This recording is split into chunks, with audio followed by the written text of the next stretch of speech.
My dream is that 1310 Ministries can be a safe space for anybody who wants to pursue God, whether they are Christian or not Christian.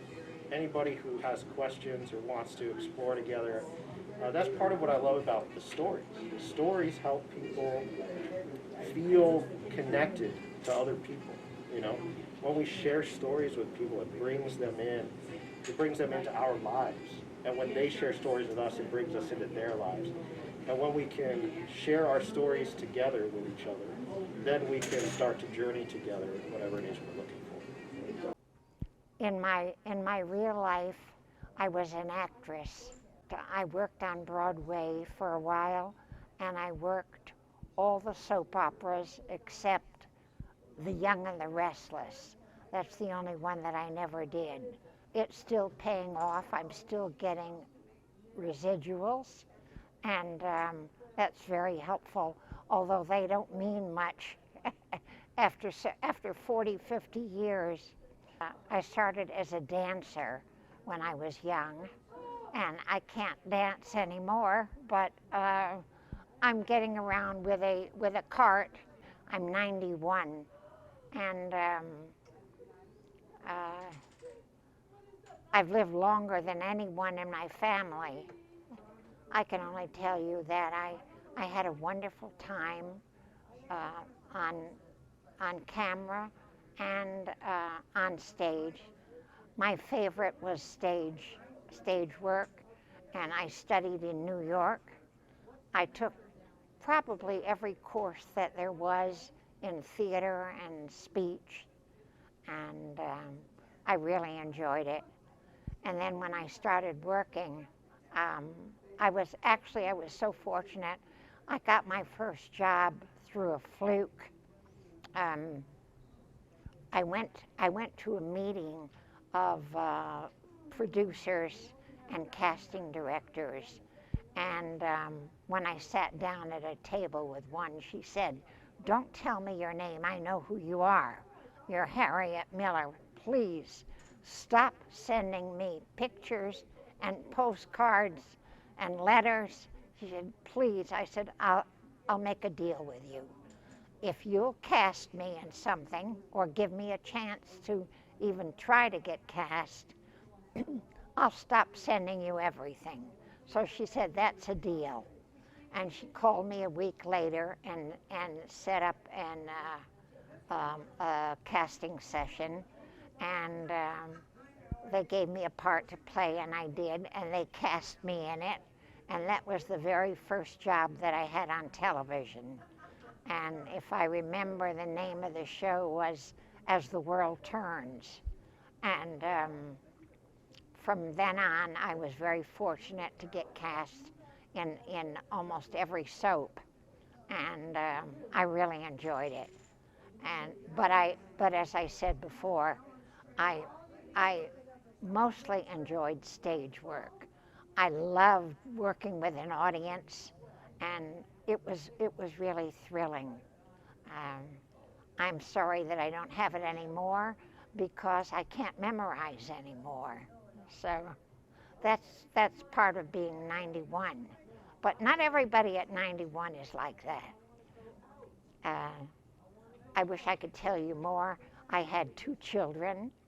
Um, my daughter, who is now 71, lives in Ireland, and my son passed away at age 52, and I still miss him terribly. I was fortunate to have him.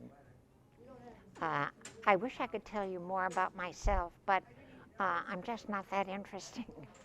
My husband and I would go to, our parents would babysit, and we would go to the mountains in New York and spend weekends or a week in the mountains. That was the whole big deal. And later on, we started traveling around. We went to most of the big cities in Europe, um, and toured the city, and that was very enjoyable. But we went to Rome and Paris and London and all of the big cities in Europe, and I really enjoyed that, and especially being with my husband, we enjoyed it together, and we fortunately had babysitters, so we could get out a little. My favorite place to go, um, probably London. Probably London. I really enjoyed it because I love the theater, of course, being in theater, and I saw every show that there was in London and really enjoyed that. And I went to the theater in every country that I went to, in every city, rather, that I went to. My husband was liaison man between RCA Global Communications and the Japanese community. He spoke fluent Japanese, and so they sent him over. And the funny part of it is they had a ruling that when your spouse went overseas, if they were there more than 6 weeks, they had to send you over.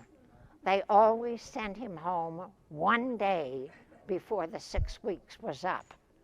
And so I never got to go to any of the countries with him, only when he and I vacationed. That's about it. I didn't have a really fascinating life.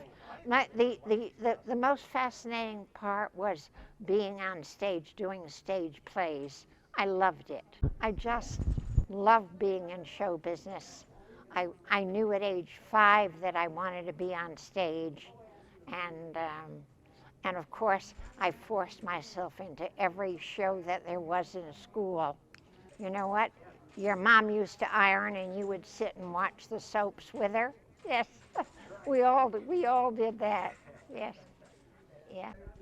Well, my real life now is unfortunately very boring, and the only thing to do here is sometimes they have shows that they bring in, or speakers, or something to watch, and we play card games, and there really isn't much else besides our meals, and we look forward to sitting with friends during our meals. And other than that, we're mostly in our rooms. So not too much can be said about this type of living. It's really quite boring, unfortunately. The moment I walked in here, I knew that this is the place that I was going to stay, because my husband had passed away and I was alone in a big house. And thank God for places like this. Where else would people like me go? And unfortunately, there are more women, many more women than men here. The women seem to have outlived the men. Yeah. But you know, if you think about it, in my case, for example, we always married men who were older than us. So that's one of the reasons why husbands go first. I know my husband was 6 years older than me, but he passed away early, and as I said, I lost my son at 52, which was very unfortunate. The saddest thing in my life. My daughter, she said, "Mother, you've never owned a home. You and Dad should have your own home now."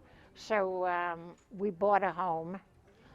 After living in Manhattan so many years, I lived on the 21st floor in a Manhattan apartment facing the East River. That was wonderful. And then we came here and bought a house in Sun City, Summerlin. And when I sold that, I used the money to come here. And that's my story. I wish it was more interesting. Oh, yes, I will tell you. I had a fantastic memory, which is completely gone now, though. But when I memorized a play, I memorized it word for word, always.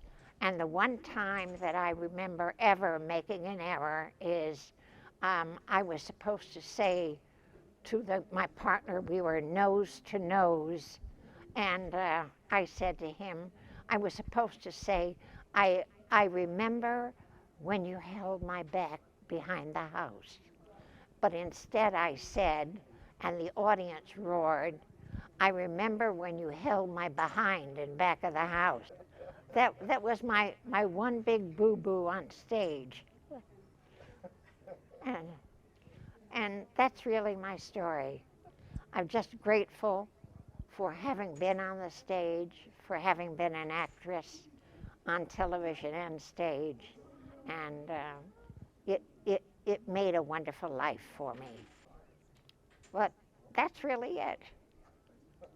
That was quite interesting. Uh, I think so. Yeah. Thank you. I thank you. You're very welcome. Do you mind if I remove this mic from you? No, oh, I forgot I had it on. That's